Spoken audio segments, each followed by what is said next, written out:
Aspirants, welcome to my YouTube channel banking buddy with Neha. आज की इस वीडियो में मैं आपके साथ अपनी स्ट्रैटेजी डिस्कस करने वाली हूँ। नॉट स्ट्रैटेजी कि आपको प्रिपेयर कैसे करना है, बट आपको कंसिस्टेंट कैसे रखना है। अपने पूरे एग्जामिनेशन पीरियड में आपको किस तरह से अपने माइंड को सेटअप करना है, कैसे स्ट्रक्चर करना है, कैसे रूटीन्स बनाने हैं, उसको पूरा हम लोग डिस्कस करेंगे, ठीक है, जिससे आपको पूरी का पूरी हेल्प मिलेगी। अगर बात करें कि रीजनिंग, क्वांट, इंग्लिश की कैसे स्ट्रैटेजी करनी है, तो वो मैंने आपको पहले ही वीडियोस में बता दी है कि कैसे उसको प्रिपेयर करें, तो वो आप मेरी वीडियो से देख लीजिएगा। अगर मैं अपने बारे में बात करूँ तो मैंने इस बार SBI PO क्लियर किया है। अभी कल ही उसका रिजल्ट आया था और आप लोग को बहुत बहुत थैंक यू, आप लोगों ने बहुत सारा कॉन्ग्रेचुलेशंस लिखा है उसमें।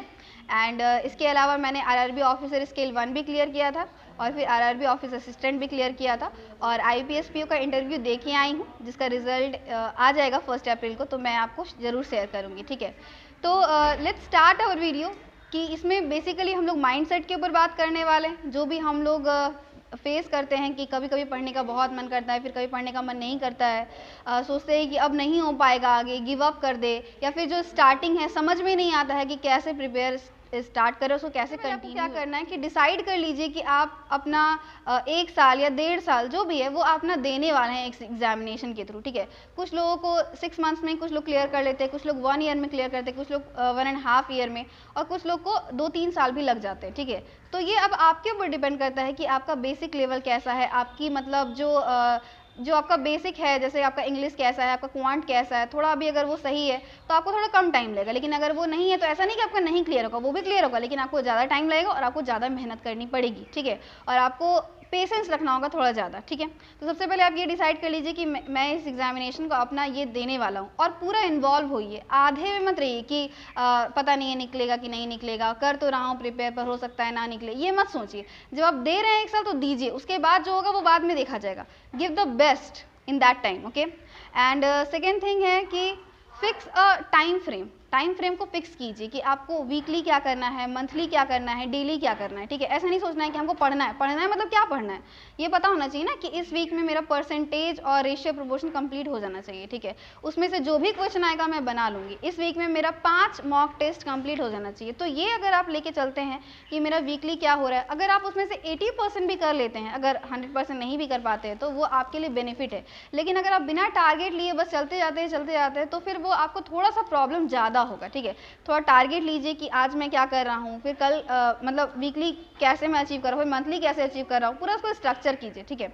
और अगर मैं बात करूँ तो अगर आप टू डू लिस्ट अगर सेट कर सकते हैं अपनी दिन के स्टार्ट होने से पहले, या तो आप मॉर्निंग में सेट कीजिए या फिर रात में सोने से पहले आप सेट कर लीजिए कल मैं इतना काम करूँगा।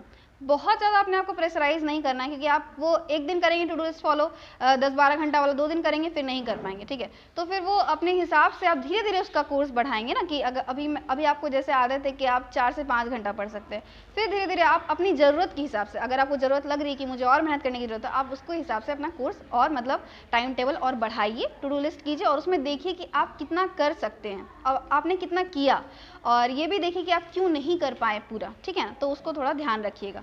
इसके अलावा ये है कि पढ़ाई के टाइम में ये होता है कि हम लोग सिर्फ सोचते हैं जो हम लोग पढ़ रहे हैं सिर्फ वही टाइम इम्पॉर्टेंट है। नहीं, आप जब नहीं भी पढ़ रहे हैं तब आप ना कहाँ टाइम दे रहे हैं वो भी मायने रखता है, ठीक है।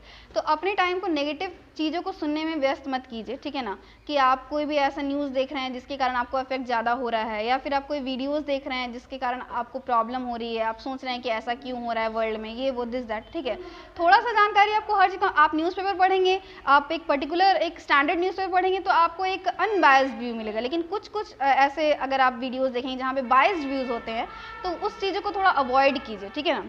अनबायस्ड होकर चलिए ताकि आपको ज़्यादा इफेक्ट ना पड़े। इसके बाद अगर मैं बात करूँ तो बहुत ज़्यादा अभी क्या करना है, आपको सोशल मीडिया में इन्वॉल्व नहीं होना है, ठीक है। आपको जिससे हेल्प मिल रही है, जिस सोशल मीडिया से आपको हेल्प मिल रही है उसमें इन्वॉल्व रहिए, जिससे आपको नहीं मिल रही है तो आप उसमें इन्वॉल्व मत होइए। क्योंकि अगर मैं अभी तक की अपनी बात करूँ तो अभी तक मेरा फेसबुक या इंस्टाग्राम या ट्विटर में कोई अकाउंट नहीं है।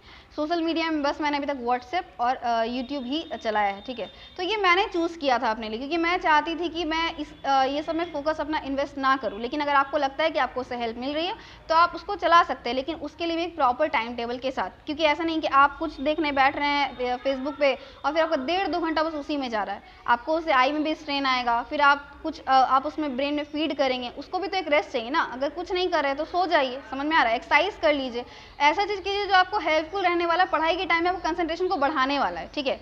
नेक्स्ट बात करूँ तो कुछ लिटिल थिंग्स होते हैं जिसको हमको अवॉइड करना होता है, जैसे कि वेब सीरीज़ है, सीरियल्स है, ठीक है। अगर आप उस टाइम में अपने ध्यान को हटा लेते हैं, ये बोल देते हैं कि मेरा अभी मेंस का एग्जाम है, मेरा प्रीलिम्स का एग्जामिनेशन है, मेरा इंटरव्यू, उसकी मुझे प्रिपरेशन करनी है, तो करनी है ना, क्योंकि वो मान लीजिए कि सीरियल तो हमेशा रहेगा, ठीक है, पर आपका मेंस का एग्जाम तो 1 महीना बाद चला जाएगा। अगर मान लीजिए आपका 1 महीना बाद मेंस का एग्जाम है तो आपको वहाँ से हटना होगा, अपने आप को थोड़ा हटाना होगा, ठीक है ना।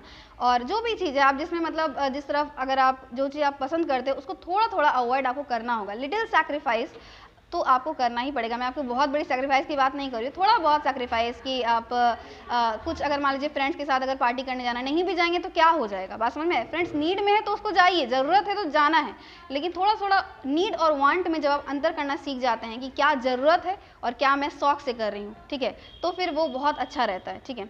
नेक्स्ट अगर मैं बात करूँ तो आपकी जो पूरी बॉडी है वो खाने से बनी हुई है, तो ईटिंग हैबिट्स पे थोड़ा सा ध्यान दीजिए। बहुत ज़्यादा बाहर का फूड मत खाइए, जो आपके घर में बनता है, चावल दाल रोटी, जो भी आपके स्टेट का डिश है वो आप जो रेगुलर खाया जाता है उसको अगर आप खाएंगे ना तो वो बहुत अच्छा रहेगा, ठीक है। और अगर बाहर का ही गुपचुप पिज़्ज़ा बर्गर ये सब खाएंगे तो फिर वो प्रॉब्लम क्रिएट करेगा। कभी कभी तो चलता है पर हमेशा ज़्यादा आपको इन्वॉल्व नहीं हो रहा है। और खाने में बहुत ज़्यादा फोकस मत कीजिए कि रात में क्या खाना है फिर सुबह में क्या खाना है। do not involve too much in these things, okay।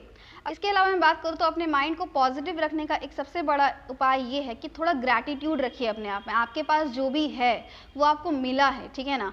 जो भी अगर हम बात कर लेते हैं एयर की या फिर वाटर की या फिर सन से आपको रोज सनलाइट मिल रहा है, आपको खाना मिल रहा है, ठीक है ना। कोई आप खाना तो नहीं उपजा रहे हैं, किसान आपके लिए खाना उपजा रहे हैं, फोटोसिंथेसिस हो रहा है तो वो खाना मिल रहा है, तो उसके लिए थोड़ा ग्रैटिट्यूड रखिए। आपके जो भी आसपास जो फैमिली है, फ्रेंड्स है, आपके जो टीचर्स हैं, यूट्यूब में जो लोग आपको हेल्प कर रहे हैं उनके लिए थोड़ा मतलब ग्रैटिट्यूड रखिए, उनको थैंक यू बोलिए। मैं भी रोज मतलब आप जिसको भी मानते हैं, गॉड को, मतलब जो भी आप धर्म पे विश्वास करते हैं या नहीं करते, नेचर पे तो बिलीव करते हैं ना, नेचर तो है ना, उसको थैंक यू बोलिए, ताकि आपको जो मिला है, क्योंकि आपने ये सब अपने से नहीं, आपने ये सब क्रिएट नहीं किया है ना, आपको ये सब मिला है, तो उसके लिए थोड़ा ग्रैटिट्यूड रखिए। जब आप ये देखते हैं कि मुझे क्या नहीं है, मेरे में क्या प्रॉब्लम्स है, मैं फैमिली के साथ रह रहा हूँ तो मैं नहीं पढ़ सकता हूँ, मेरी फैमिली में ये प्रॉब्लम्स है तो मैं नहीं पढ़ सकता हूँ, मैं बाहर रह रहा हूँ तो मैं नहीं पढ़ सकता हूँ, समझ में आ रहा है। तो आप जितना अपने प्रॉब्लम्स पे फोकस करेंगे वो इनलार्ज होगी, ठीक है।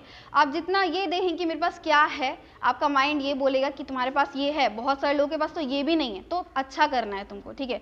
तो इसको थोड़ा ध्यान रखिए, मतलब अपनी कमी पे नहीं, अपने स्ट्रेंथ पे ज़्यादा फोकस कीजिए, ठीक है। इसके अलावा बात करें तो अपने पूरे दिन में एक टाइम ऐसा काम को कीजिए जो आपको बहुत अच्छा लगता हो। जैसे आपके लिए पेंटिंग हो सकती है, टीचिंग हो सकती है, डांसिंग हो सकती है। कि मैं क्या करती हूँ कि मैं टीचिंग करती हूँ, ठीक है, तो इससे मुझे फाइनेंशियल सपोर्ट मिल जाती है, और जब तक मैं टीचिंग करती हूँ I am there only, okay, I am interested in teaching them whatever homeworks और जो भी है, मतलब ये मैं वहाँ पे इन्वॉल्व हो जाती हूँ पूरी की पूरी। तब मैं ये नहीं सोचती हूँ कि मेरा कल एग्जाम है, ये प्रॉब्लम है घर पे, ये सब नहीं सोचती हूँ, ठीक है। तो आप वो कीजिए जिसमें आप पूरी तरीके से इन्वॉल्व हो जाते हैं। इससे आप उस चीज़ के लिए आपको एनर्जी मिलेगी जो शायद आपको करना नहीं पसंद है, क्वांट नहीं पसंद है, पर करना है तो करना है, ठीक है ना। सो मुझे लगता है कि मैंने पूरे माइंडसेट के बारे में बात की है। मेरा SBI PO मेंस का स्कोर कार्ड मैंने अपलोड किया है, उसको ज़रूर देखिएगा कि मेरा स्कोर्स कैसा रहा। और आगे की वीडियोस में मैं आपसे इंटरव्यू की प्रिपरेशन के लिए मॉक टेस्ट का एनालिसिस कैसे करना है, कौन सा मॉक्स देना है और कैसे स्ट्रैटेजी बनानी है, उस सब के बारे में डिस्कस करूँगी। तो इस वीडियो को ज़रूर इस चैनल को ज़रूर आप सब्सक्राइब कर लीजिएगा और बेल आइकन को ज़रूर प्रेस कीजिएगा ताकि आपको फर्दर अपडेट्स मिलती रहें। और एक बात और मैं आपको कहना चाहूँगी कि बहुत ज़्यादा अपने सोर्सेज को फैलाइए मत कि ये भी कर रहे हैं, वो भी कर रहे हैं, ये मॉक टेस्ट, इसका टेस्ट सीरीज़ ले लिया है, उसका टेस्ट सीरीज़ ले लिया है, तो फिर बहुत ज़्यादा अपने सोर्सेज को मत फैलाइए। लिमिट कीजिए कि मुझे इतना से करना है और उसको फुल फेथ के साथ आप अच्छे से कंटिन्यू कीजिए और फुल हार्डवर्क के साथ, ठीक है। तो इससे क्या होगा कि आप अच्छा कर लेंगे। बहुत ज़्यादा अगर आप सोचेंगे ना कि ये भी कर लेती हूँ, ये भी कर लेती हूँ, आपको बहुत सारे सजेशन मिलेंगे। जैसे मेरा स्ट्रैटेजी कुछ और था, किसी और का स्ट्रैटेजी कुछ और होगा, लेकिन आपको डिसाइड करना है कि आपका स्ट्रैटेजी क्या होगा, क्योंकि आप डिफरेंट है ना, ठीक है। सो मुझे लगता है कि मैंने बहुत सारे एस्पेक्ट्स को कवर किया है। अगर आपको ये चैनल पसंद आ रहा है तो इसको लाइक शेयर एंड सब्सक्राइब कीजिए। कमेंट्स पे अपनी क्वेरीज जरूर डालिएगा। Thanks for watching.